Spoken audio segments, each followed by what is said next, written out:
இடஒதுக்கீட்டுக்கான பிரச்சனை குறித்து பேசிய நேரத்தில் சாதிவாரி கணக்கெடுப்பு நடத்துவது, இடஒதுக்கீடு வழங்குவது குறித்து பேசிய போது பீகார் மாநிலத்தில் சாதிவாரி கணக்கெடுப்பு நடத்தியதை நீதிமன்றம் ரத்து செய்துள்ளது. சாதிவாரி கணக்கெடுப்பு நடத்துவதற்கு மாநில அரசுக்கு அதிகாரம் இல்லை என்ற உண்மைக்கு மாறான தகவலை சட்டமன்றத்தில் முதலமைச்சர் அவர்களும் அமைச்சர் சிவசங்கரன், சட்டத்துறை அமைச்சர் போன்றவர்கள் எல்லாம் இங்கே சொல்லியது உண்மைக்கு மாறான தகவல். அது சட்டமன்றத்தில் இருக்கிற மரபை, விதியை மீறிய செயலாக கருதி அதை அவை குறிப்பிலிருந்து நீக்க வேண்டும் என்று சட்டமன்றத்தில் வலியுறுத்தியிருக்கிறோம். இந்த பீகார் மாநிலத்தில் கணக்கெடுப்பு நடத்தினாங்க. அந்த கணக்கெடுப்பு நடத்தியது சரிதான்னு சொல்லி பாட்னா நீதிமன்றம் சொல்லியிருக்கு. அப்போ எவ்வளவு உண்மைக்கு மாறான தகவல் அவையில் சொல்றாங்க பாருங்க. பாட்னா நீதிமன்றம், பீகார் மாநிலத்தின் பாட்னா நீதிமன்றம் அங்கே புள்ளி விவரங்களின் சாதிவாரி கணக்கெடுப்பு நடத்தியது சரி என்று ஏற்றுக்கொண்டிருக்கிறது. அவங்க தள்ளுபடி செஞ்சது 65 விழுக்காடு இடஒதுக்கீடு கொடுத்தது தான் தள்ளுபடி பண்ணாங்க. 50 விழுக்காட்டுக்கு மேலே போச்சுன்னு சொல்லி உச்ச நீதிமன்றத்தில் தள்ளுபடி செய்ததுன்னு சொல்றாங்க. இல்லவே இல்லை. உச்ச நீதிமன்ற தீர்ப்பு வச்சிருக்கிறாங்க பாருங்க. உச்ச நீதிமன்ற தீர்ப்பு, பாட்னா உயர் நீதிமன்ற தீர்ப்பு இங்க இருக்கு. ரெண்டும் சரியா இருக்கு. இதுக்கு உண்மைக்கு மாறான தகவலை சொல்லியிருக்கிறாங்க. இதை அவை குறிப்பிலிருந்து நீக்க வேண்டும். இது அவை உரிமையை மீறிய செயலாகவே நாங்கள் கருதுகிறோம்.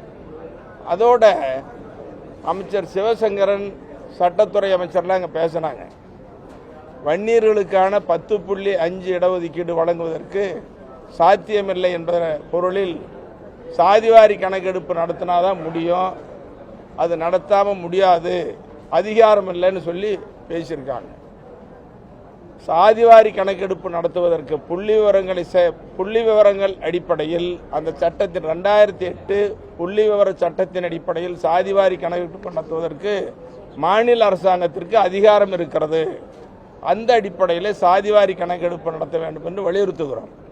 அதையும் அவையில் அதிகாரம் இல்லைன்னு சொல்லி மறுக்கிறாங்க. இதுவும் உண்மைக்கு மாறான செயல்.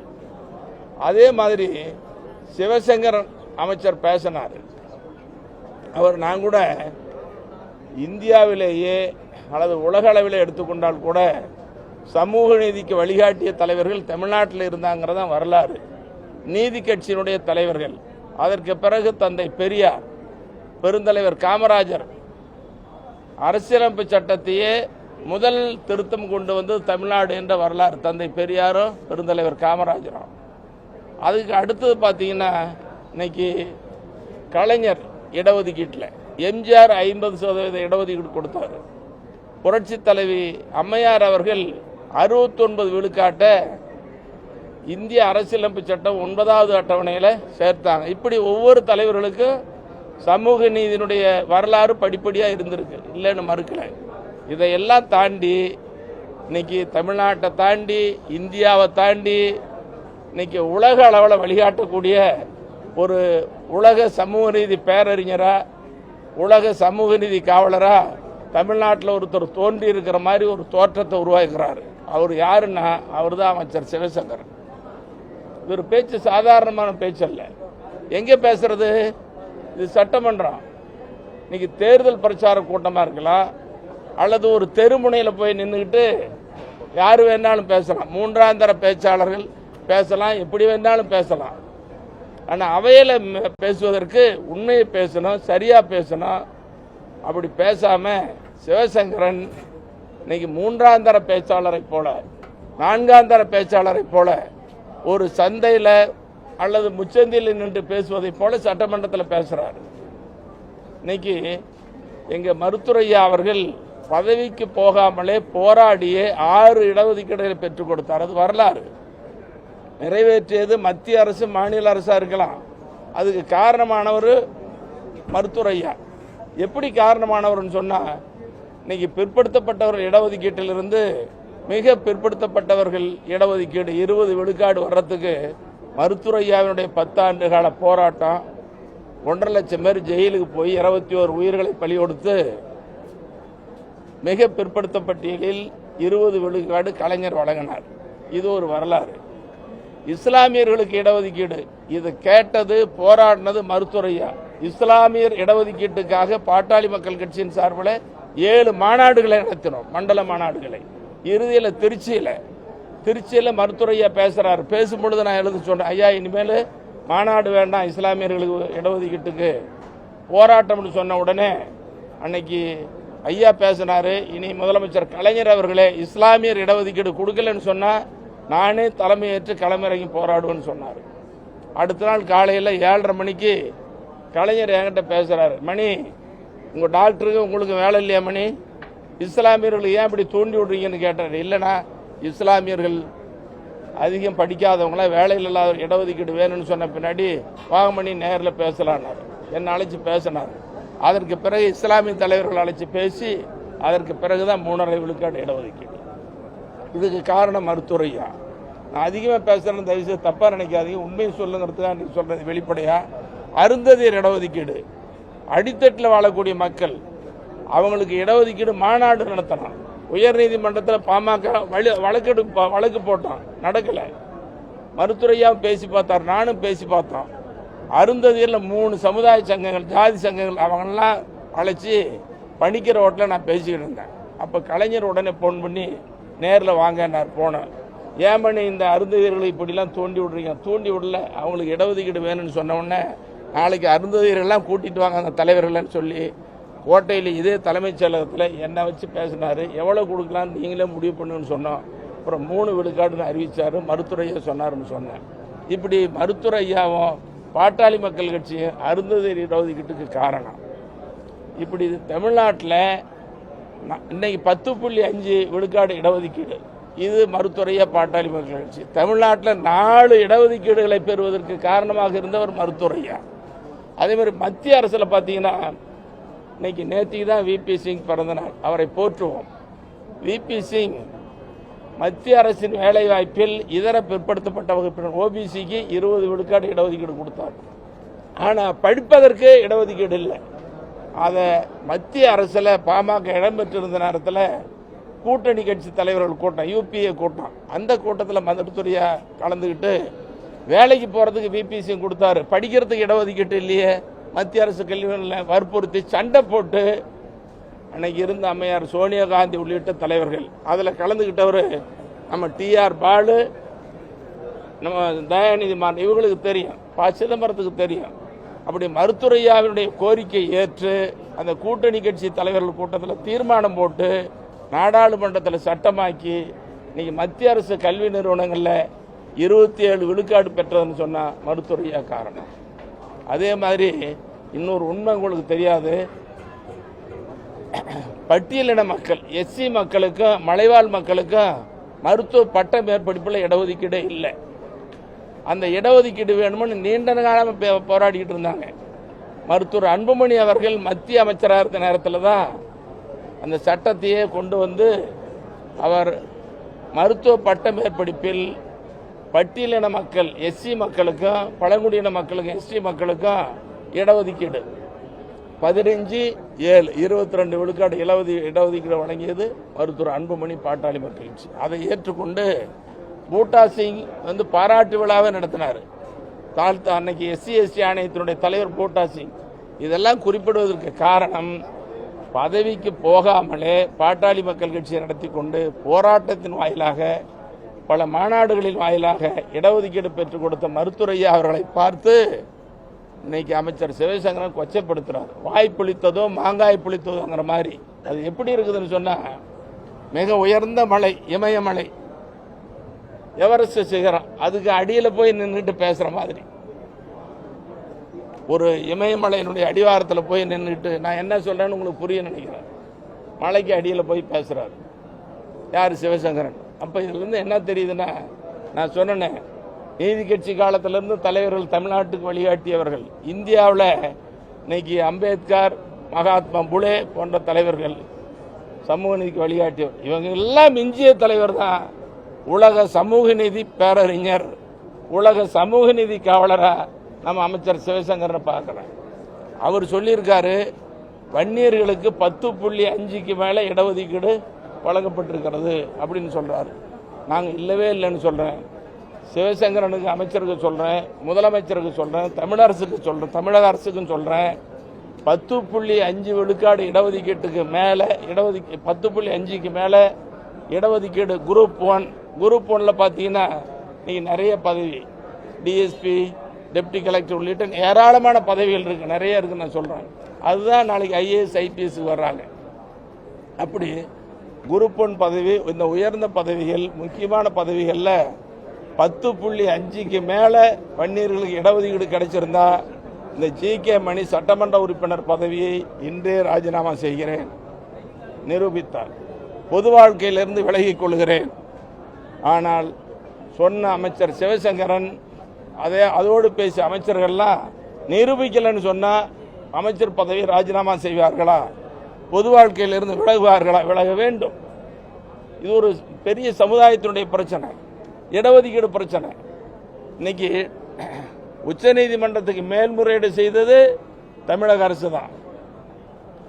பிற்படுத்தப்பட்ட ஒரு ஆணை அமைச்சது தமிழக அரசு தான். எதுக்காக?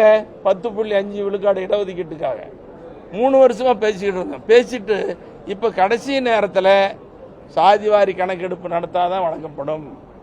நடத்துறதுக்கு அதிகாரம் இருக்க, எடுக்கலாமே, எடுத்துட்டு கூட கொடுக்கலாம். ஏன் 3 வருஷமா இழுத்தீங்க?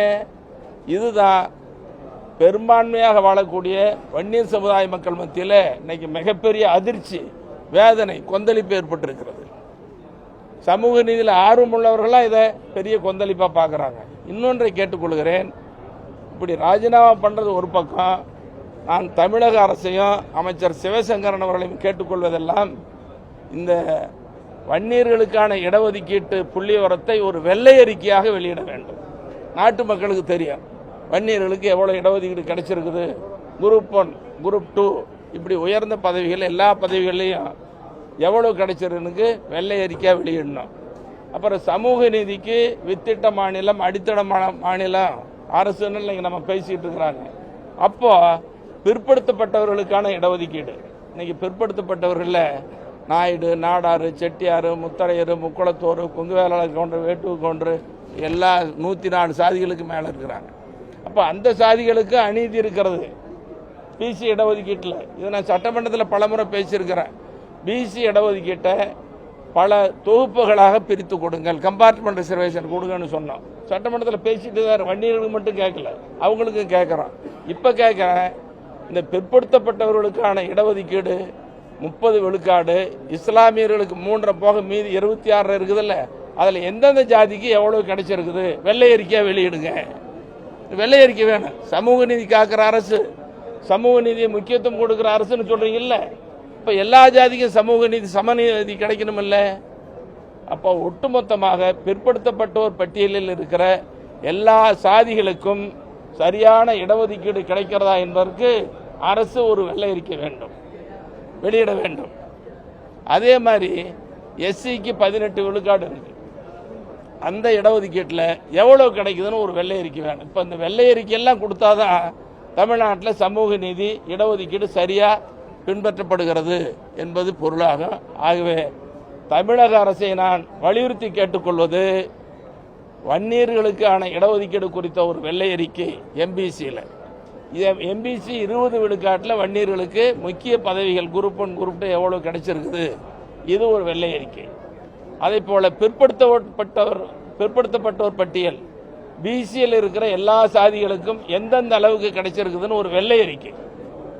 எஸ்சி மக்கள் மத்தியில் இருக்கிற 18 விழுக்காட்டில் எவ்வளோ கிடைச்சிருக்குதுன்னு ஒரு வெள்ளை அறிக்கை. ஆக சமூக நீதி குறித்த வெள்ளை அறிக்கையை தமிழக அரசு உடனடியாக வெளியிட வேண்டும் என்று இன்று வற்புறுத்தி கேட்டுக்கொள்கிறேன். இதையெல்லாம் கண்டித்து தான் வெளிநடப்பணும், பேசணும். இது பேசுறதுக்கு அனுமதி இல்லைன்னு சொல்லிட்டாரு. நாங்கள் கத்திக்கிட்டே இருந்தோம். நான் சொல்லியிருக்கிறேன், வேண்டும் வேண்டும் வெள்ளை அறிக்கை வேண்டும். மிக பிற்படுத்தப்பட்டவர் பட்டியலுக்கான இடஒதுக்கீட்டுக்கு வெள்ளை அறிக்கை வேண்டும். பிசி பட்டியலில் இடம்பெற்ற எல்லா சாதிகளுக்கும் எவ்வளவு கிடைக்குது, பிசிக்கான வெள்ளை அறிக்கை வேண்டும். எஸ்சி பட்டியலுக்கான வெள்ளை அறிக்கை வேண்டும். சமூக நீதிக்கு ஒட்டுமொத்தமாக வெள்ளை அறிக்கை வேண்டும். இதே மாதிரி தான் இதே சட்டமன்றத்தில் நான் பேசி கலைஞர் அன்னைக்கு வெள்ளை அறிக்கை கொடுத்தார். சட்டமன்றத்தை தனியாக கூட்டிய வரலாறு தமிழக சட்டமன்றத்திற்கு ஜி.கே. மணி தான் பேசினேன். இடஒதுக்கீட்டில் தமிழ்நாடு தான் வழிகாட்டுறதுன்னு சொல்கிறோம். ஆனால் மிகப்பெரிய குளறுபடியும் கோளாறும் மோசடியும் நிறைந்த தமிழ்நாடு நான் பேசினேன். கலைஞர் கோவப்பட்டார், ஏற்றுக்கிட்டு அப்புறம் என்ன செய்யணுன்னாரு. இடஒதுக்கீடு பற்றி சமூக நீதி பற்றி விவாதிப்பதற்கு தனியாக சட்டமன்றத்தை கூட்டுங்கன்னு சொன்னோம். நான் தான் சொன்னேன். அன்னைக்கு கலைஞர் தனியாக சட்டமன்றத்தை கூட்டினார். பெரிய விவாதம் நடந்தது. இப்போ வெள்ளை அறிக்கை கேட்டால் வெள்ளை அறிக்கை கொடுத்தாரு. அதில் மிக பிற்படுத்தப்பட்டவர்கள் பட்டியலில் 55,000 பேருக்கு கிடைக்கல. அது பேக்லாக் வேக்கன்சி, பின்னடைவு காலி பணியை நிரப்புங்கன்னு சொன்னோம். அதுமாதிரி எஸ்சி மக்களுக்கு நிறைய கிடைக்கலங்கிறது அன்றைக்கி பின்னடைவு காலி பணியிடங்கள் நிரப்பணும்னு சொல்லிக்கிட்டு வெள்ளை அறிக்கை முதலமைச்சர் கலைஞர் கொடுத்தாரு அன்னைக்கு. அப்போ வெள்ளை அறிக்கையை கொடுங்க, அதை தான் இப்போ கேட்குறோம். இன்னைக்கு தனியாக சட்டமன்றத்தை கூட்டி விவாதித்தோம். நீங்கள் சட்டமன்றத்தை கூட்டி விவாதிக்க மாட்டீங்க. ஆனால் வெள்ளை அறிக்கையை கொடுங்க. எம்பிசிக்கான வெள்ளை அறிக்கை, பிசிக்கான வெள்ளை அறிக்கை, எஸ்சிக்கான வெள்ளை அறிக்கை, இடஒதுக்கீடு எவ்வளோ கிடைச்சுன்னு கொடுக்கணும். இதுதான் பேசணும். அனுமதியெல்லாம் மறுத்துட்டாங்க. வெளிநடப்பு செய்திருக்கிறோம். இந்த சமூக நீதி இங்கே இல்லை, அநீதி தான். சமூக அநீதியை போக்குவதற்காக தான் இந்த வெள்ளை அறிக்கை கேட்கணும். எல்லா சாதிகளுக்குமாக அதை கேட்கணும். உடனே கொடுக்கணும். அதாவது நீங்க ஒரு 10 ஆண்டுகள் எடுத்துக்காங்க, போதுமானது. இந்த 10 ஆண்டுகளுக்குள் ஒவ்வொரு சமுதாயத்திற்கும், இப்போ பிசின்னா பிசியில் நாடார் இருக்கிறாங்க, நாயுடு இருக்கிறாங்க, முதலியார் இருக்கிறாங்க, செட்டியார் இருக்கிறாங்க, தேவர் இருக்கிறாங்க, முத்தரையர் இருக்கிறாங்க, இப்படி நிறைய சாதிகள் இருக்கு. பிசியில் அப்போ எல்லா ஜாதிக்கும் போய் சேரணும்ல. எவ்வளோ சேர்ந்துருக்குது யாருக்கு தெரியும்? யாருக்கும் தெரியறதில்ல. கண்மூடித்தனமாக இருக்கிறோம். எல்லாருக்கும் போய் சேரணுமே. எம்பிசியில் இன்னைக்கு 107, 108 ஜாதி, 115 ஜாதி, எவ்வளோக்கு யார் யாருக்கு கிடைச்சிருக்குது தெரியட்டு வெளியில். அதுதானே சமூக நீதி. எல்லாருக்கும் தெரியும் தானே. எஸ்சி பட்டியல் அதே மாதிரி எஸ்சி பட்டியல் எடுங்க. யாருக்கு கிடைச்சிருக்குது கிடைக்கலன்னு உண்மை தெரியும். அமைச்சர் சிவசங்கரனுடைய பேச்சின் மூலமாக அரசு வெள்ளை அறிக்கை வெளியிட வேண்டும். அப்படி 10.5 விழுக்காட்டுக்கு மேலே வன்னியர்களுக்கு கிடைச்சிருக்குதுன்னு சொன்னால் முக்கிய பதவிகளில் நான் சட்டமன்ற உறுப்பினர் பதவியை ராஜினாமா செய்கிறேன், அரசியலில் இருந்து ஒதுங்குகிறேன். அமைச்சர் சிவசங்கரன் ஒதுங்குவாரா? ஒதுங்க வேண்டும். நிரூபிக்கல. நான்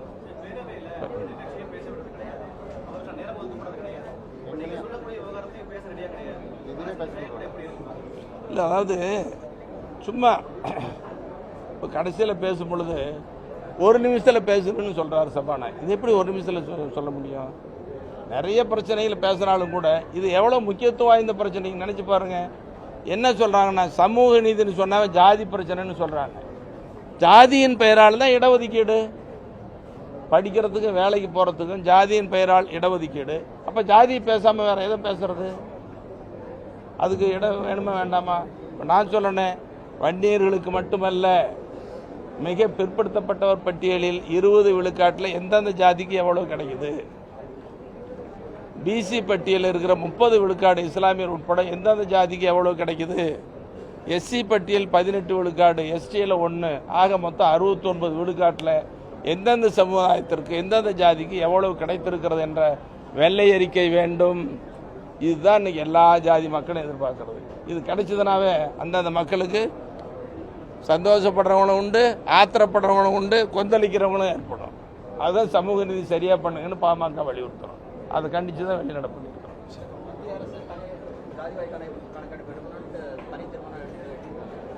ஆமாம், இப்போ நல்ல கேள்வி கேட்டார். மத்திய அரசு சாதிவாரி கணக்கெடுப்பு நடத்தலாம், அதுக்கு பிறகு இடஒதுக்கீடுன்னு சொல்கிறாங்க. 1931 ஆங்கிலேயர் காலத்தில் சாதிவாரி கணக்கெடுப்பு நடத்தப்பட்டது. அதற்கு பிறகு மத்தியில் எந்த கட்சி ஆட்சிக்கு வந்தாலும் கூட இன்னைக்கு வரைக்கும் சாதிவாரி கணக்கெடுப்பு நடத்தப்படவில்லை. சாதிவாரி கணக்கெடுப்பு மத்திய அரசு நடத்தாது. மாநில அரசுக்கு அதிகாரம் இருக்கிறது. நீங்கள் பண்ணுங்க. கையில் வெண்ணெயை வச்சுட்டு நெய்க்கு எதுக்கு அலையணும்? கையில் வெண்ணெயை வச்சு நெய்க்கு அலைய வேண்டியது இல்லையே. இங்கே மாநில அரசுக்கு அதிகாரம் இருக்கிறனால ஏன் மத்திய அரசு வலியுறுத்தணும்? கைப்பொண்ணுக்கு கண்ணாடி எதுக்கு? நமக்கு இருக்குதா தெரியுதா உண்மை நிலைமை? இதுதான் நீங்களே எடுங்கன்னு சொல்கிறோம். எல்லா ஜாதிக்கும், வன்னியர்களுக்கு மட்டும் சொல்லலை, எல்லா சாதிக்கும். ஒவ்வொரு சாதி இப்போ நாடார் இருக்கிறாங்க, அல்லது நாயுடு இருக்கிறாங்க, தேவர் இருக்கிறாங்க, செட்டியார் இருக்கிறாங்க, முத்தரையர் இருக்கிறாங்க, கொங்குவேலாள கவுண்டர் இருக்கிறாங்க. அவங்க சாதி எடுத்து அதில் நலிந்த பிரிவு யாருக்கு இருக்கிறாங்க, அவங்க மேம்பாட்டுக்கான திட்டங்களை வகுக்கணுமா வேண்டாமா? அப்போ தானே அந்த சாதி முன்னேறும். அப்போ எல்லா சாதி அதை தான் கேட்குறோம். அதுதான் பீகாரில் பண்ணாங்க. பீகாரில் எடுத்ததை கொச்சப்படுத்துகிறாங்க. ஏன்னா தமிழ்நாட்டில் இப்படி கேட்குறாங்களேன்னு சொல்லி.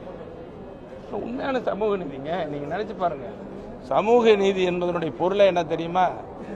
மனிதன் சேர்ந்து வாழக்கூடிய இந்த கூட்டத்திற்கு பெயர் சமூகம்.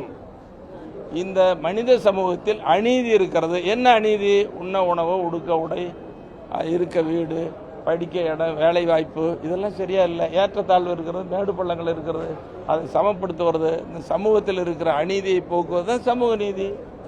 அப்போ சமூக நீதி பிறப்பிடம்னு சொல்கிற தமிழ்நாட்டில் சரியா இருக்கணுமா வேண்டாமா?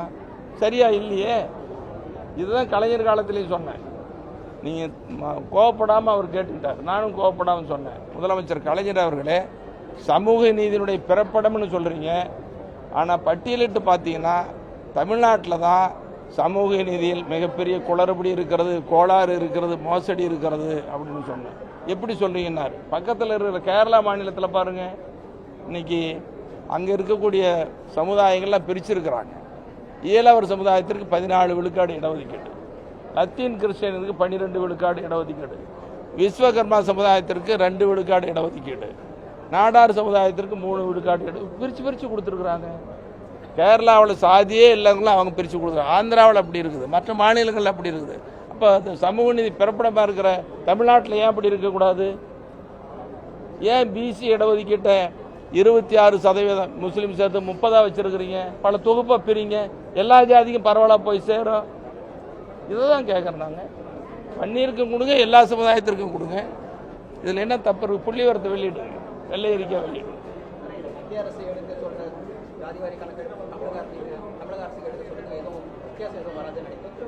அதாவது மத்திய அரசு வெள்ளக்கார காலத்தில் 1931 பிறகு இன்னைக்கு வரைக்கும் எடுக்கவே இல்லை. போய் வலியுறுத்துறதுல அவசியமே இல்லை. மாநில அரசுக்கு அதிகாரம் இருக்கிறது. நீங்கள் தான் சமூக நீதியில் அக்கறையுள்ள மாநிலம் அப்படின்னு அரசுன்னு சொல்ல நேரத்தில் நீங்கள் எடுங்க. ஏன் எடுக்க தயங்குறீங்க, தட்டி கழிக்கிறீங்க? இது சொல்றதுன்னா உங்களுக்கு தெரியும். வன்னியர் 10.5 இடஒதுக்கீடு அதிமுக ஆட்சி போன ஆட்சியில் கொடுத்தது. ஆட்சி மாறிச்சு.